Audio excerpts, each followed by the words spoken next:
Angie is their farm and ranch safety specialist. And so, all right, Angie, for those who maybe haven't heard you on the show before, give us a little overview of what you do for NDSU.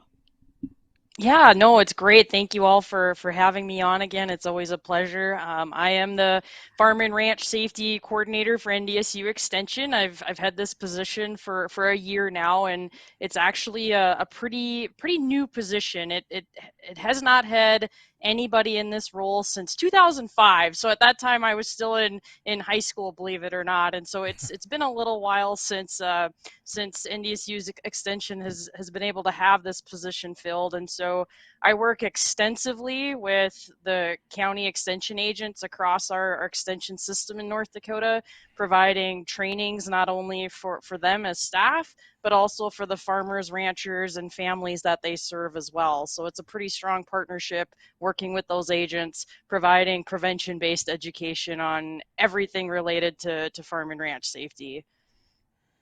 And Angie, So let's sorry, Bridgette. go ahead, Dean. What do you No, go. what do you feel is the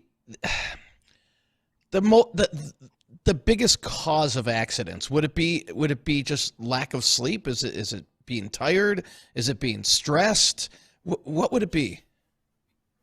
Oh gosh, I think there's a lot of contributing factors. I mean, you touched on a few stars, I would say, in terms of, not getting enough sleep. And one of the issues is a lot of times we're in a hurry. I'm also a farmer as well, and Mother Nature seems to never be on our side at times. It feels like anyway. And so when we're pushed against the clock, we're in a hurry. So that means we try and get tasks done as quickly and as fast as possible, and that's when mistakes happen, especially when we're stressed to begin with, because we're not making clear, conscious, and sometimes rational decisions on the task at hand. We just know we want to be done, we need to beat the rain, we need to get done before dark, whatever that may be. And so I would really say that rush factor of we're in a hurry is a big component to your question.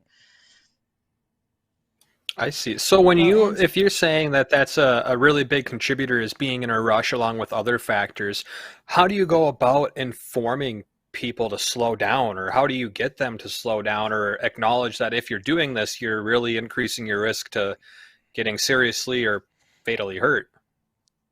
I think it starts with awareness, and I'll be honest with you. I mean, I've known Bridgette a long time, and so this concept of being able to get that message right out to those producers when they're in the cab of that tractor, that semi, whatever, it's just those constant reminders, that it will be okay. Tomorrow the sun will rise. Hopefully tomorrow it will, whether it's raining or whatever the situation may be. That there is a tomorrow, and so we need to give ourselves some grace and remember that we are only humans. We need to be able to take care of ourselves and do one thing at a time. And so I truly believe it's that awareness piece. Someone on your operation, and even if that's just you yourself that may work alone, there has to be something in the back of your mind saying, look, I need to slow down. Why do I need to lift my leg and cross that PTO shaft when I could take the extra 5 seconds and walk around that entire machine to prevent an injury from taking place, to prevent me getting caught, or even, gosh, heaven forbid, we shut the machine off, and completely Oh, down. who's heard of that It's before? those small, right? It's those small little things that, man, in the big picture of things, it seems like it's going to add more time, but in reality, we're talking seconds. It's those little tasks Hmm. that take seconds for us to do, and the more we can provide awareness and talk about it, the better we build those habits.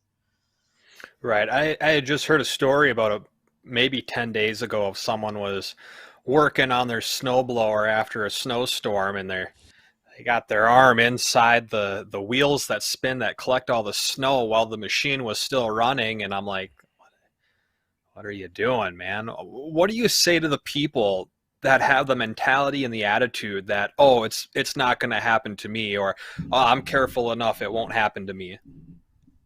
I'm open to your suggestions. It's a really tough sell, because we do. Um, we give teenagers grief because, oh man, you're such risk takers, right? And I think farmers and ranchers, whether you're 25 or 60, 65, I mean, we all of us are risk takers, and we don't realize the severity of that risk until something bad does happen to us. And so I hear that over and over again. And to be quite honest with you, that's actually one of the barriers to getting people to participate in the programs that we have across the state in regards to safety, is because of that mentality. Oh, it'll never happen to me, so Until I it don't need to does. learn about it. I already know everything. And it's that one Hmm. time, unfortunately, that something tragic does happen, and that's what starts change, unfortunately. And I'd like to change that. I wish it didn't take, an amputation or a complete tragedy to take place in order for us to make change. That would be awesome. And we just had a message come in, which I think this is so timely in the fact that we were just talking about PTOs, from someone who non-farms, saying, are there kill switches or like a dead man safety switch, something like that on farm equipment? So Angie, do you want to answer that? I think the answer to that is yes, there are preventative measures. There usually is some sort of a kill switch. So anything you want to add to that? Yeah, I mean, the best kill switch is shutting that tractor down. I mean, that's ultimately, there might be some of the newer model tractors allow you to raise and lower the 3 point of a tractor from the outside of the cab instead of inside the cab. I'm not I know. quite sure if they also offer that as a PTO option either. That I apologize. I'm not quite sure, but absolutely in the tractor. It's going to vary by tractor what that switch looks like, but it's always going in our most current model tractors, anything that's from mid 80s and on, it's going to be yellow. So identifying that yellow switch, yellow means PTO, and that's what's going to be able to shut that PTO down, as well as shutting the key off of that tractor entirely. And Well, Angie, and and oh, I'm sorry, go ahead, Dean. sorry, Bridget. I got an email here from one of our listeners, and they said, over the road truckers have they can only be on the road for X amount of hours before they have to take a break. Is there anything in the farming industry that requires the same thing? And if not, is that something that could be implemented to cut back on accidents? Oh my gosh, that's that's definitely an interesting thought. Off the top of my head, I don't know of any rule or anything like that.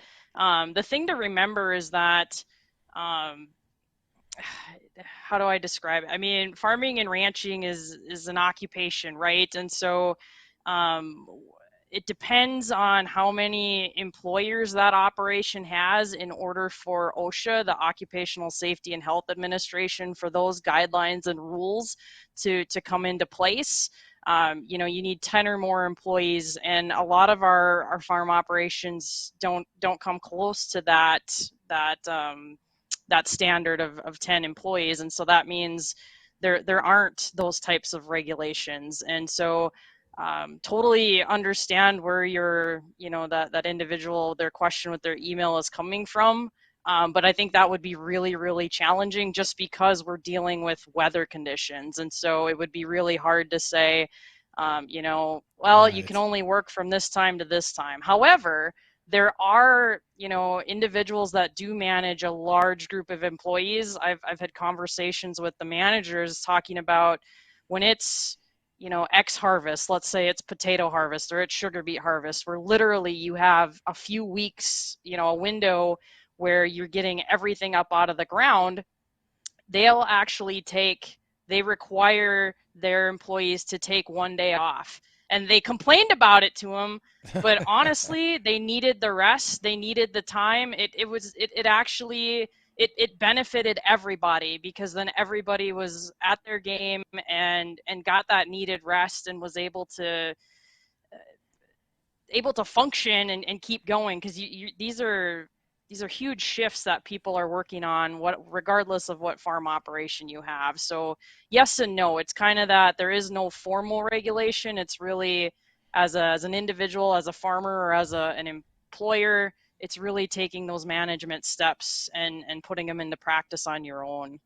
Right. Makes sense. Makes sense. Well, Angie, we've got to go to break here, so stick with us here. If you have any questions for Angie, again, Angie is she's the NDSU Extension Farm Safety, and she's in charge of that department. If you have any questions for Angie, give us a call, 701-293-9000, 701-293-9000. We have to pay some bills. We'll be back with Angie and the rest of us after the break. Today by our guest, Angie Johnson. Angie's with North Dakota State University, and she is the Farm Safety Extension Specialist. And so I'm going to tie this all together, Angie. I got two meteorologists. They keep dumping snow all over the rest of us. Yeah, guys, right. Like I know it's your fault. And so as we're pulling out vehicles, tractors, equipment, and all of this snow, what are some safety reminders we should be going through, especially when it comes to using tow ropes and chains and so forth out there? Oh, I'm so glad you brought that topic up, because you and we all know that will be coming up this spring, once we hit really wet conditions in the field as well. And so, yeah, knowing the difference between, a tow rope and a tow strap, believe it or not, they are two different things.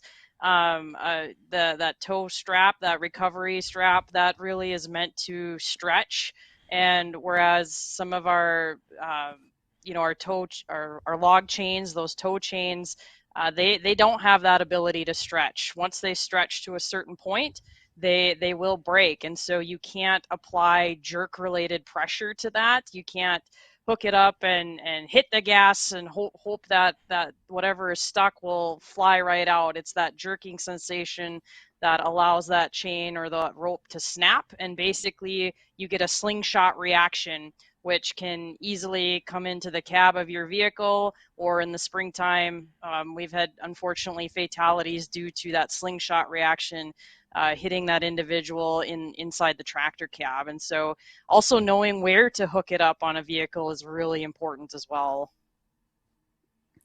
So when you talk about that slingshot action, I have always been told, and help me myth bust this, I've always been told that if you just took simply a jacket or something that you laid across the chain, the rope, that would take the inertia out. So if it broke, if that clevis popped back, it would drop right to the ground instead of getting that spring. Would that be helpful, or is that a fallacy?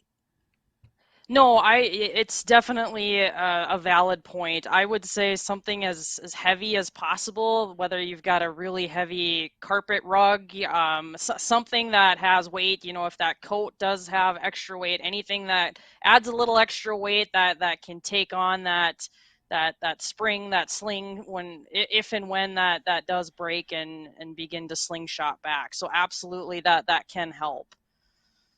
Well, and now's your time to go out and start shopping. It's that part of the year where if you're looking towards spring and you think you might be towing things out or etc., maybe go replace some of those ropes, straps, and chains so that you're prepared for your spring months, right? And what would you look for as signs of weakness in some of those items, Angie, if you know it's the sign that it's time to replace?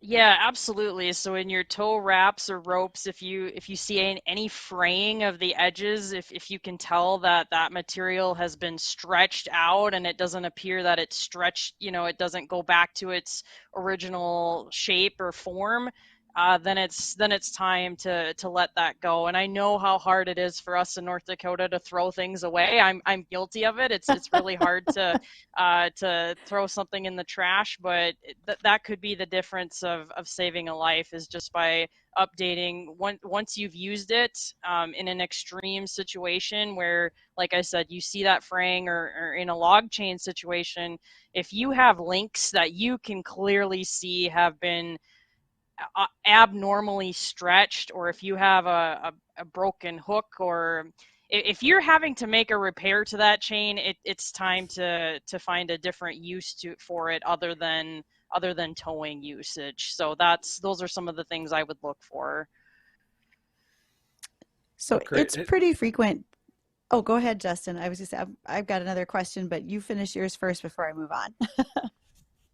I think we could do that. How important is it to be aware of your surroundings? We've had a few guests on our show, and unfortunately they were talking about a fatality from a farm safety incident. And, how important is it to just be aware of your surroundings? Because just simply looking before you do something could potentially save your life.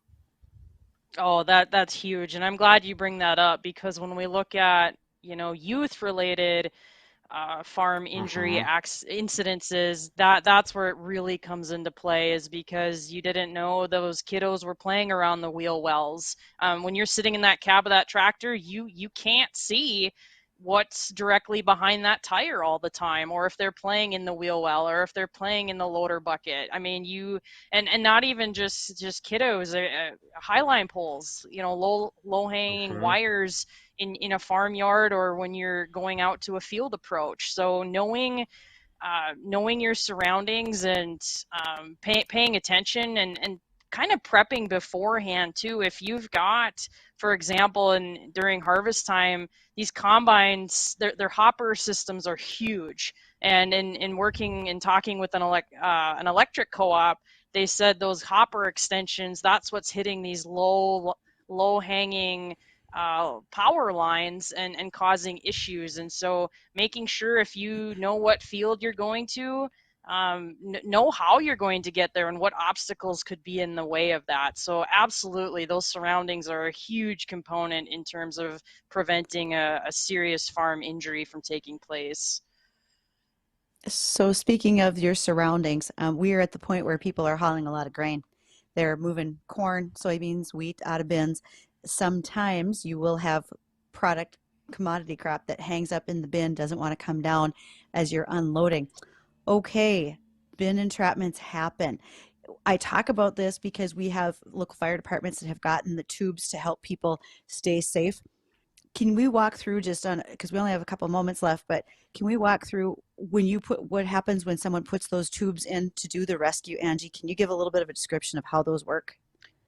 Yeah, absolutely. And so what those tubes do is they slide in and interlock together, and you kind of make that circular um a circular wall around that entrapped victim. And what that does is it prevents other further corn or further grain, whatever you're entrapped in. It prevents that from coming right up against that victim, and putting pressure on their airway. And so once those tubes are all interlocked and surrounding that victim, then the rescue team can start taking out that grain, whether that's with a handheld auger that can move out grain quickly, or if it's simply by using coffee cans and starting to scoop out that grain. And again, what that allows is so they can immediately get all of that grain pressure off of that victim, by preventing excess grain from the surrounding sides of the bin from collapsing and further causing harm to that victim. And so that's the goal of that set of tubes. So once they get the corn out to a certain level where they can actually now safely extract and pull out that victim, because that's a common misconception, is that, let's say the victim did have a harness on, let's just go yank that person out. And what happens is you actually have there's so much force, there's so much pounds of pressure that, if that person is just about totally engulfed, to their neck or their head, you're talking, 1,500 pounds of force, not including that person's body weight, to try and lift them out. And so even if you had Hmm. someone that was strong enough or used equipment to lift them out, you're going to cause severe body damage. And so those tubes help move that grain, so then the rescue personnel can lift them out and get them on a gurney, and get them to emergency care. Oh, good. That's a great answer. I had no idea there was that much force behind there, or even in that in the first place. That's kind of incredible. We've been touching a lot on farm safety, and specifically related to agriculture, but this can stretch out beyond that to those that are not in agriculture, for the general public as well, and especially up in our area when it comes to, say, harvest time or springtime for planting. There's a lot of equipment moving up and down the interstates, coming in and out of the fields. Some of the roads get really muddy. What would you say for non-farmers to be safe around farming and ranching, especially during the harvest time when some of those roads get a little muddy out there and the big profile Yeah, vehicles that's are flying up and down the highway?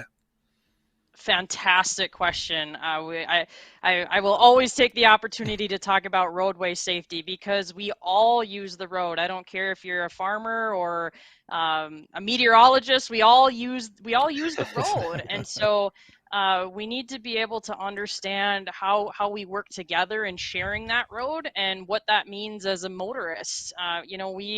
I work a lot with youth that, they're getting ready for that driver's test. They're getting ready for their permit. And so what do we do when we come up to, a tractor pulling a large disc or a cultivator or a combine? How do we respond in those situations? And also realizing what can or can't the farmer see when they're driving. And so making sure, one of the biggest things that I'd like to share is understanding when a farmer needs to make a left-hand turn.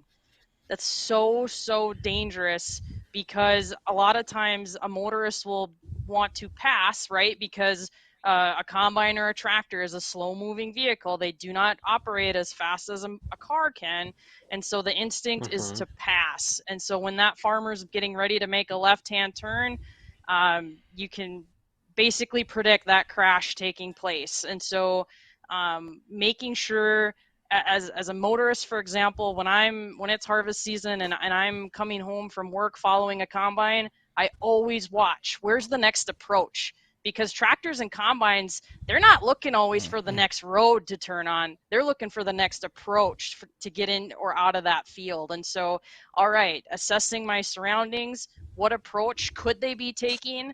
What intersection is coming up, and can they see me? So those are some of the key pieces that come to my mind right away in terms of roadway safety.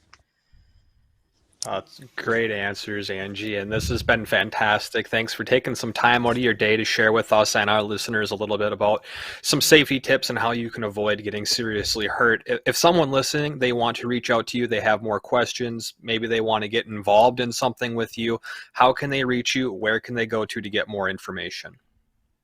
Oh, absolutely. They can choose their favorite search engine and just type in NDSU extension farm safety, and they will be able to pull up my email contact, my phone contact, whatever way works best for them to get a hold of me. I'm always happy to visit.